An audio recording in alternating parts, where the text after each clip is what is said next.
Bismillahirrahmanirrahim. Assalamualaikum warahmatullahi wabarakatuh. Wilujeng patepang deui dina pangajaran basa Sunda.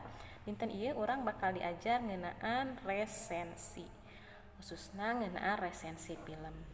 Tujuan tina pangajaran resensi film ieu hidep dipiharep tiasa ngadamel resensi film, teras tiasa mikawanoh ngeunaan naon eta resensi, teras tiasa mikawanoh ngeunaan lengkah-lengkah ngadamel resensi film.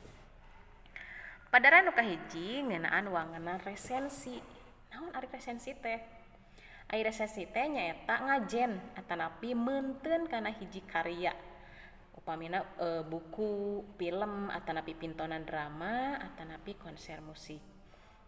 Upami resensi buku, eusina biasana nyaritakeun isi buku, boh kaunggulanana atawa kahengkeranana atau kelemahanana, sangka jadi informasi kanu macana.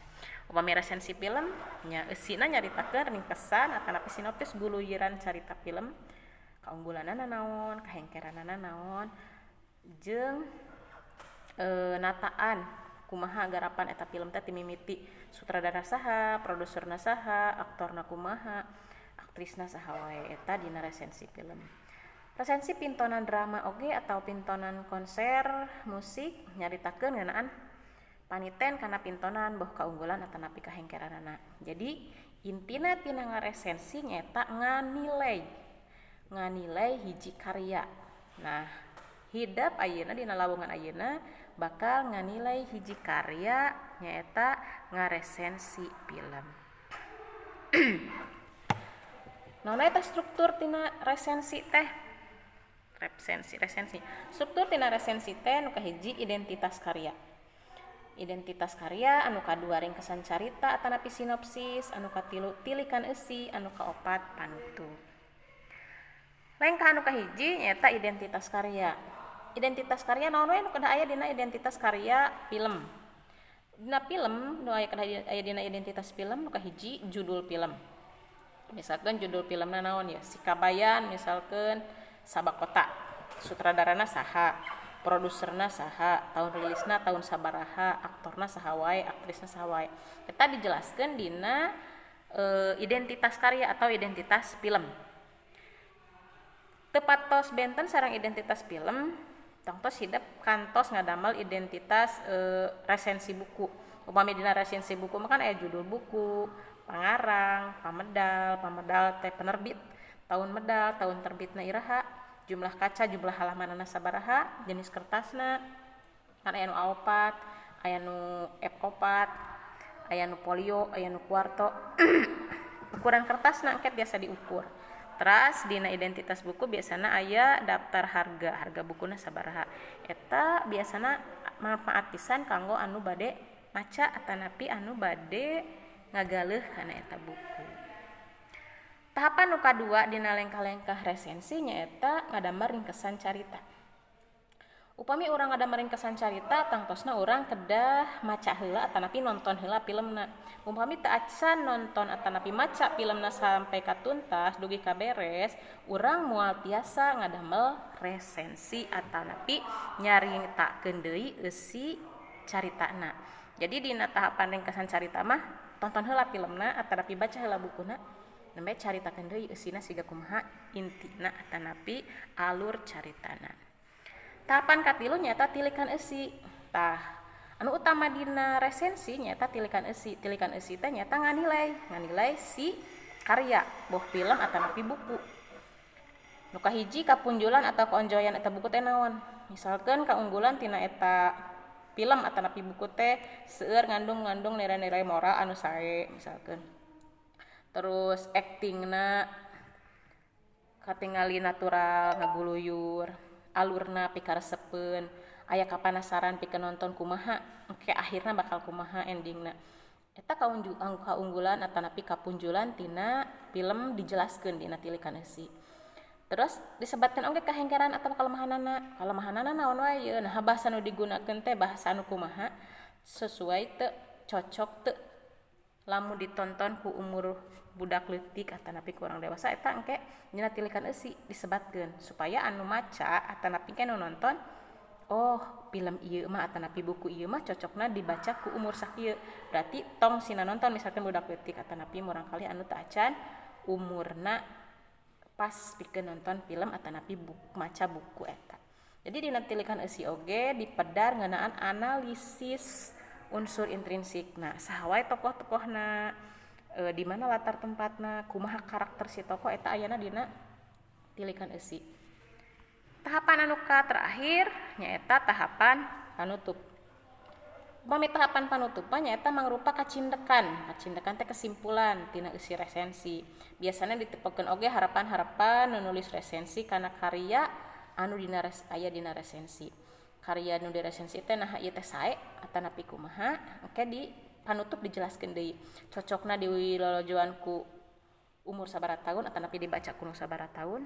Jadi supaya anu maca atawa anu nonton terang kana buku atanapi film anu bade ditonton. Tah, tadi kan mesa kilas nah langkah-langkahna untuk struktur-strukturna. Tah ayeuna langkah-langkahna upami hidup bade ngaresensi film, nu kahiji lalajo heula film anu rek disensina. Misalkeun sesah ye film Sunda mah teu naon film Indonesia ge misalkeun film Dilan. Tiasa, tapi engke dina ngaresensina ngangge bahasa Sunda. Jadi dilalajoan heula filmna dugi kaberes. Upami lalajoan beres entos kaberes, upami urang teu acan lalajo moal tiasa ngadamel resensina. Jadi nu kahiji mah lalajo heula filmna, upami film nu bade diresensina. Upami buku anu bade diresensina berarti baca heula bukuna. Nu kadua nyaeta nyatetkeun guluyuran carita alur. Jadi alur carita urang catetkeun sabari nonton, sabari maca teh kabayang karekam dina pikiran urang alurna siga kumaha. Tah saena mah eta teh dicatetkeun si alurna atawa adegan-adegan penting anu pikatajieun teh anu pikaresepkeun dina eta film oge anu kurang dipikaresep naon eta dicatet. Eta pikeun ngeusian dina engke kaunggulan jeung kaleuwihan atanapi tilikan eusi dina resensi. Tahapan katilu dina lengkah ngaresensi nyaeta nyatetkeun pamanggih atawa sawangan hidup. Jadi pendapat hidup kana eta film teh nah eta teh payus atawa gede mangpaatna teu pikeun kanu lalajo ke pikeun anu maca lamun buku.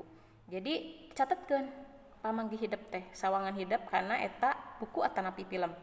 Ah cek abi mah ieu buku teh kurang cocok ye sabab vulgar teuing misalkeun. Jadi teu cocok pikeun budak leutik. Wah ieu mah film teh alus misalkeun filmna seueur ngandung nilai-nilai moral anu sae. Kita dicatetkeun pamanggih urang, pamanggih hidup nalika nonton eta film atanapi maca eta buku teh dituliskeun dina hiji catatan.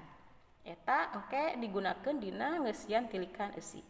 Anu saterasna nyaeta tuliskeun judul resensi. Eta nu tadi judul resensi teh nuliskeun identitas film. Identitas film dina anu hidup di resensi. Misalkan judulna naon, palaku utamana saha, sutradarana saha, produserna saha, rumah produksi anu ngaluarkeun film eta saha, nu nulis naskahna saha, lilana sabaraha atau durasina sabaraha menit, jeung jenis filmna nah kahasup horor atanapi drama. Kita nalika hidup nonton atanapi nalika hidup tos beres nonton catet-catetkeun.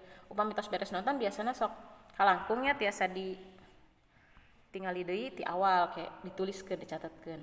Emang rada ngaganggu pas nuju nonton urang sabari nulis.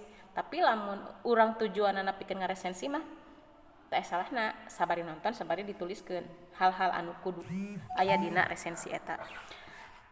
Nu salajengna nyaeta jenis film susunan heula. Susunan rangkai resensi nu rek ditulis. Susunan resensi nu rek ditulis teh nu kahiji jenis film. Tah ieu teh kalebet kana jenis film nu kumaha? Nah komedi, nah horor. Terus nuliskeun identitas film nu tadi teh judulna naon. Eta dina rangkaina nya. Jadi susunan rangkai nu kahiji nya eta jenis filmna naon. Terus dituliskeun deui identitas filmna nu tadi judulna sutradara eta bagian kaduana. Nu katilu medar carita dina filmna, ti mimiti galurna, tokohna eta dijelaskeun sadayana dina resensi film. Saterasna nya eta medar ngeunaan kaunggulan jeung kahengkeran film. Jadi naon kaunggulanna jeung kakuranganna tina film. Tadi tinu saantos dicatat ku eta teh kurang dirangkaikeun dina susunan atawa susunan rangkai resensi. Santos ngeunaan kaunggulan jeung kahengkeran filmna urang oge padar tah manfaat tina film nu dilalageujeun ku urang teh atawa ti buku nu dibaca ku urang teh naon manfaatna aya teh manfaatna pikeun nu maca atawa nu nonton saat pamintos beres sadayana rangkayanana nembe urang nangtoskeun atanapi ngajudulan resensina. Jadi tahapan ngajudulan resensi mah tahapan terakhir. Misalkan judul resensi film Kabayan Kaedanan misalkan. Eta judulna. Jadi ngajudulan resensi mah aya dina tahap dina lengkah akhir resensi. Tah sakitu panginten ngeunaan resensi film. Mudah-mudahan aya manfaatna. Jadi intina ngaresensi nyaeta nganilai hiji karya boh karya film atanapi buku. Ya, sakitu anu kapihatur. Wassalamualaikum warahmatullahi wabarakatuh.